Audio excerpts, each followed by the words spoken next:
আমার যারা আমানের বাপের আজ লাশ আলহামদুলিল্লাহ অক্ষত হয়েছে। স্ত্রীর দাফনের জন্য স্বামীর পাশে কবর খুঁড়তে গিয়ে স্বজনরা যা দেখলেন তা এক নিমিষে পুরো এলাকার মানুষকে স্তব্ধ করে দিল। ২৪ বছর আগে দাফন করা মানুষটির কাপড়ের কাপড় থেকে শুরু করে পুরো দেহ আজও অক্ষত।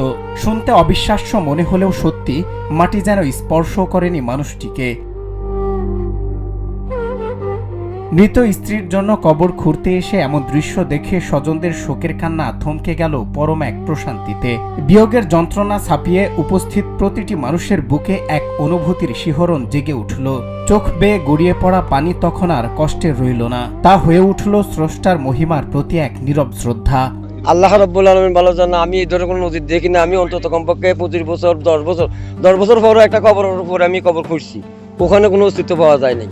কিন্তু এটা তো আমাদের ধরেন প্রায় ২৪-২৫ বছর হইব, এর ভিতরে এখন ওনারা পাইছি, বাকিটা আল্লাহ জানে, আমি তো করতে পারি না।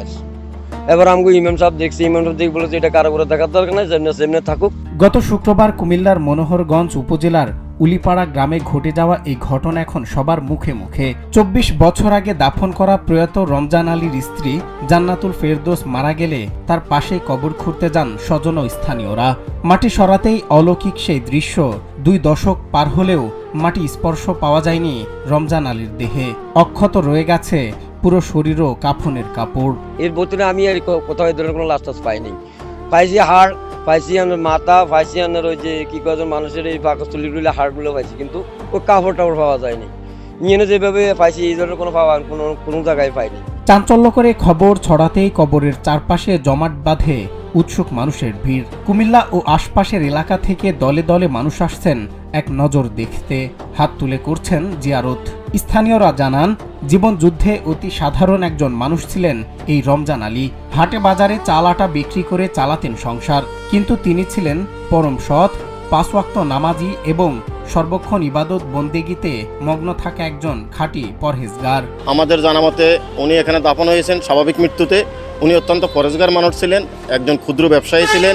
প্রত্যেকটি মানুষের সাথে ওনার সুসম্পর্ক ছিল, চলাফেরা যে কোনো কাজেই হোক উনি একজন সহজ সরল মানুষ ছিলেন।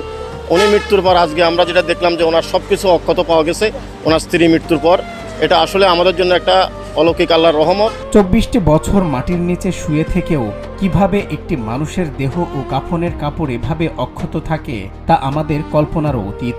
কিন্তু এক সাধারণ সতার পরহেজগার মানুষের এই শেষ পরিণতিকে আমাদের হৃদয়ে নাড়া দিয়ে যায় না? জীবনের এই চরম সত্য কি আমাদের মনকে নতুন করে শুধরে নেওয়ার শিক্ষা দেয় না? সজল বিশ্বাস, নিউজ ডেস্ক, বাংলা টিভি।